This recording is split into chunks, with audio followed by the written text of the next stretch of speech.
Welcome back, fellow thinkers, to the seventh episode of the Independent Minds podcast. Today, we will discuss John Locke. I believe we promised to discuss him before, but today's the day, and we'll be talking about him and his ideas. So today we wanted to kind of focus on John Locke only, since he was such an influential figure. Later on, we may go on to discuss about Rousseau, Voltaire, and yeah, all those valuable thinkers. So, he was the father of liberalism. He was English, and he was also a physician. So his, but most importantly, his ideas on government and individual liberties changed the world basically. So, Brandon, I'd like to welcome my co-host Brandon. How are you doing? I'm doing great. How are you?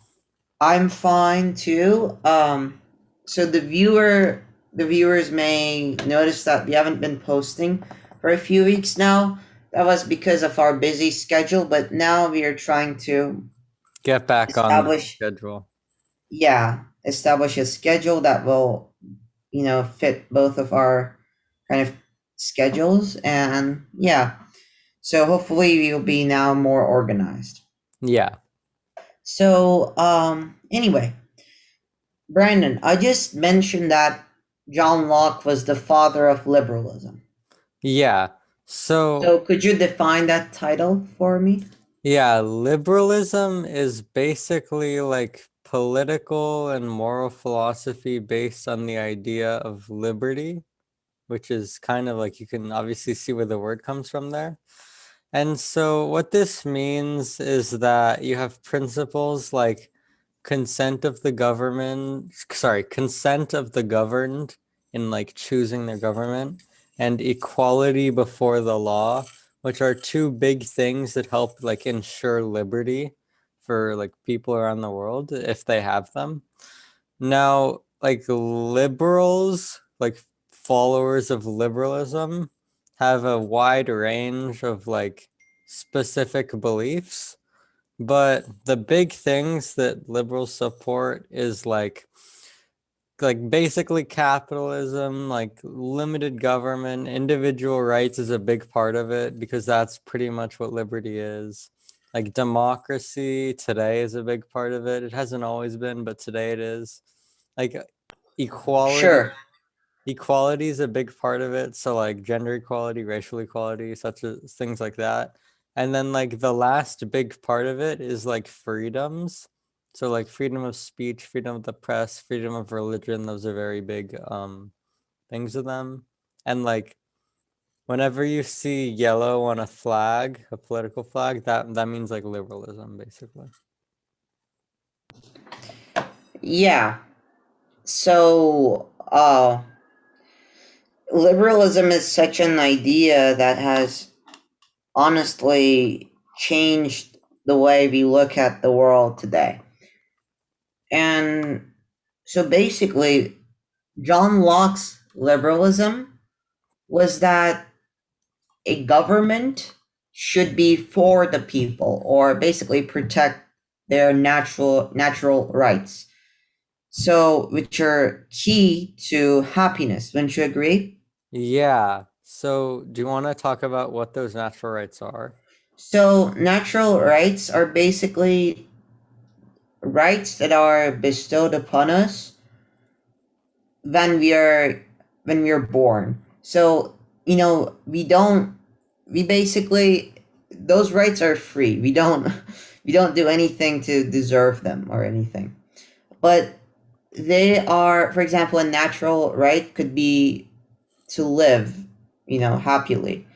And not only that, but to maintain your property and, you know, have a guarantee of living in a state. So those are all like natural rights.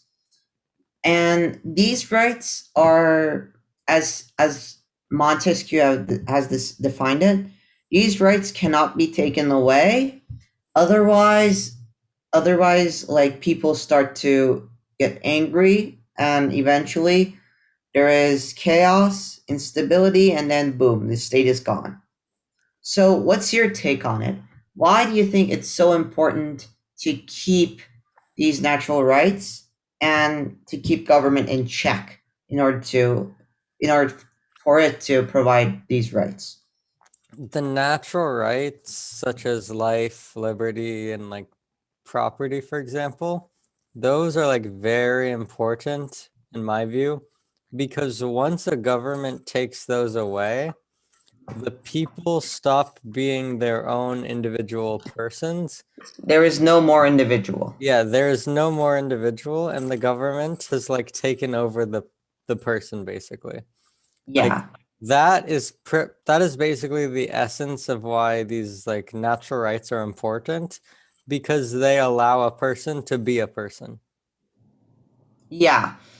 So what he is talking about here, John Locke, is that these rights are so vital for human progress and human happiness that once they're taken away, there's like no more justification for the existence of a state. And by no means, so basically, people should understand that John Locke was not like an anarchist or anything. He supported the state. He wanted a state, but he wanted the state to be for the people instead of against the people, or basically for one individual ruler. And due to that, he came up with the idea that people have the right to overthrow any type of government that they see as unjust and abusive. So a ruler may try to take more and more power, but there should be and checks on his power, and people, so he should get his consent by from the people. So yeah, that's, in America there's a slogan that we want a government by and for the people. That is where it comes from. Yeah, and I think that's like a really good idea, obviously. Yeah, so Brandon, there were so many influential figures who were inspired by John Locke. So, what is one influential figure in American politics, do you think, who was inspired by John Locke? The biggest like influential American politician who was inspired by John Locke was Thomas Jefferson, I think.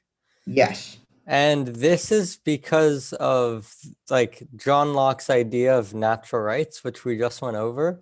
Thomas Jefferson very much agreed with this idea, and he wrote like life, liberty, and the pursuit of happiness, which is a little different, but it's pretty much the same idea as the life, liberty, and property that John Locke wrote about. And So this like here, yes, go on. sorry, this simple idea that John Locke wrote about has been incredibly influential, because like Thomas Jefferson was able to like write this into the Constitution, and now it's part of our country. So, what do you think is like an example of like a pursuit of happiness? So, does that, so what you're saying is that basically Thomas Jefferson was so influenced by this that he also added like that people had the right um to search, to be in pursuit of happiness. Yeah. So to you, what is a pursuit of happiness according to you? So to me, pursuit of happiness is like basically it's kind of the idea to do whatever you want that makes you happy, that doesn't hurt anyone else. So that is like derived from the idea of liberty, which is Mhm. like you can do what you want, you just can't hurt others. Pursuit of happiness is like liberty to your end. You as an individual can do what makes you happy, even if it's weird, even if it's gross, as long as it doesn't hurt other people, basically. That's what, Yeah, not only that, but like I feel like pursuit of happiness is so basically that's what the current criminal justice system is about, right? So you can do anything, but it will only have consequences at the end. yeah. Like I think that like I think Thomas Jefferson like really understood the implications of liberty Hmm. because like a lot of people like claim to be like very like liberal, they claim to like liberty, but then they might say that like something that they don't like should be banned or something to that effect, which is a Yeah, very illiberal idea, pretty much. And then the pursuit of happiness is where I think that Thomas Jefferson really realized that. Because from the idea of like doing whatever doesn't hurt anyone, you get the idea of pursuing happiness to your own end. yeah, and so it's this idea is obviously like really this idea is like really individualistic, I guess, Yeah, in the definitely. sense that it's like, you know what, I do whatever I want, and I'm not like, you know, I'm not, saying anything to you, but you shouldn't say anything to me when I do what I want, you know? Exactly. So it's basically people living in this government, which is people living in this government are, really free, let's say, in the sense that they can experience full freedom because there are not many regulations, or like there are not many like government interventions like on their personal lives. So I could do what I want, I could eat what I want, and this was a very revolutionary idea against like the despots of the time. Yeah, it's important to realize that like liberalism was like a revolt against the despots of like Europe in like the 1700s, or actually mostly 1600s for John Locke because he died in Yeah, the 1704. despots were, I believe he was censored for a long time now. Yeah. Yeah. Like, oh, that brings us to another one of his ideas, which is free speech, right? Freedom of the press. Yeah. Freedom of the press is that so you could publish whatever you want and you could read about whatever you want. So in its essence is the freedom of getting informed. I think that, Today, yes, go sorry, on. no, sorry, what were you gonna say? So there is an argument today. I don't know if you'll agree with this, but that like even though so much of the information is free today, so like I'm here in the US, right? I could just search up like anything, and then I could come across like a Russian textbook about about neurology, let's say. That's the freedom of information, or like any corrupt politician, I could just see it. But at the same time, there's also like too much information out there that most people just don't have the time to just fact check and just see that, oh, this type of information is false or like deliberately falsified. It's there's a lot of fake news there. I think that like the way to resolve this issue is to think about it in terms of negative rights. So all of these freedoms that we're talking about, like free trade, freedom of the press, freedom of speech, freedom of religion, these are all negative rights because they act like a bubble. where people can't force you to trade with someone, people can't force you to be a certain religion, people can't force you to not say something, people can't force you to not like print something. It's like a negative rights are like a bubble, like a personal space bubble, where it's your basically it's your business. Nobody can go in and mess with you in something that only like could affect you basically. Now, if you're publishing fake news, you're probably doing it with an intention to invade the personal bubble of somebody else, because you must have a reason that you want to publish this fake news. You might want to hurt somebody, you might want to do something like that, but you're purposefully like attacking somebody basically if you're publishing fake news.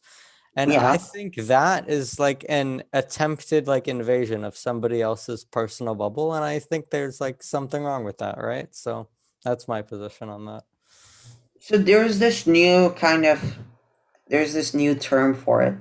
So do you know the difference between misinformation and disinformation?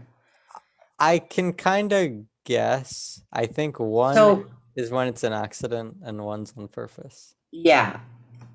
So what he's talking about here is that disinformation is such like a relevant thing today, and we still live through disinformation like every single day of our lives.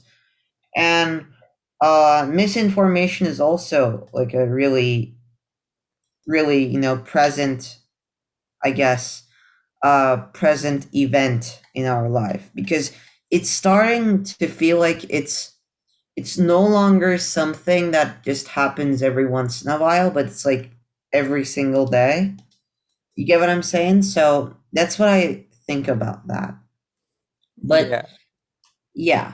So John Locke was also a an influential figure because of his stance on not only on religious tolerance and tolerance overall, but he was also against slavery and labor, uh, which is which is like which was like a really revolutionary idea at the time. And um, he stood really heavily against child labor, which is which was basically like really normal back then. So we should all be grateful to him for that idea. That most of us watching this video, I guess, went to school instead of like working at like the coal mine until we died at age 15 of like lung disease. So, yeah. Yeah. Not only that, but he also believed that like each person, so whatever I do, so let's say I own this glass of water, like let's say I he says that I have the right to drink from it because I worked for it. So his justification is against like hereditary stuff. He's like he kind of discourages that, I think. I believe he believes in earning every single thing that you own, which is again like a really revolutionary idea. Even today, I think. Yeah, and I agree with him in that, but like at the same time, like it's really, we are not born equal. We are born equal under the eyes of the government, at least we're supposed to. But really, we're not born equal. Some people are born with diseases, you know, um, they're physically damaged and so on and so forth. But the way that he puts it is that like he's justifying working for every single thing you own. And he's saying that government should encourage this kind of thing by, respecting the property of others. That's what property, stands for in his view of government. And I think that's proved very influential around the world, at least definitely to the United States government. Yeah, you know, to this day, there are like so many laws and like being able to like own something. So people are so there are like so many regulations on what you can own and what you can't. For example, like I can't just own like a tiger, right? But like it's that basically kind of originated with him because he started to, put all these ideas about like being able to so basically government should respect your own, stuff. So that's where it comes from, like the ability to own and not own stuff. Yeah, Oh, I get it. So I think we've like talked, we've covered everything pretty much. I think we've covered everything like having to do with like liberalism and John Locke. And yeah, so Yeah, we could also mention like the his thoughts on price theory, and like which is basically like he thought that it was like supply and demand. oh well, that's obviously very influential. Yeah. And he yeah, he wrote to the parliament about like not regulating what people should and should not get. So before that, like pretty much the Oh, economy was fully controlled by the government. there were a lot of tariffs, right? Yeah. So he argued against that, which is still present to this day. And I really sympathize with that kind of thought. So yeah, that's all was like that was all of his like really influential ideas. Okay. His thoughts on religion are like really complicated. I think I read somewhere that he even talked about like paganism, Oh, really? which is yeah, he talked about paganism and like how certain aspects of it were kind of like could be useful. But yeah, but he was really religious, I think. Yeah. And even though he was accused of being an atheist or a deist. So that was yeah, and that was like an important, aspect in his life, I think. Yeah, because he supported like religious freedom, which was not very popular in that time. Yeah. So yeah, that's all like that's all his thoughts were on. Like we can't cover all of his thoughts, but these were like the most influential, I think, Yeah, and most definitely. important. I definitely So agree. yeah. So Brandon, would you like to add anything or No, I think we covered it pretty well. yeah. So um anyways, thank you all for watching this episode again. Uh yeah, we had we had fun recording it, and we always have fun listening to your reading your comments and listening to your feedbacks. So thank you again for watching, and yeah, we'll see you next week, if not the week after that. So thank you again, and please don't forget to subscribe and hit the notification bell, and also follow us on Instagram. Thank you. Thank you all. Bye bye. Bye bye.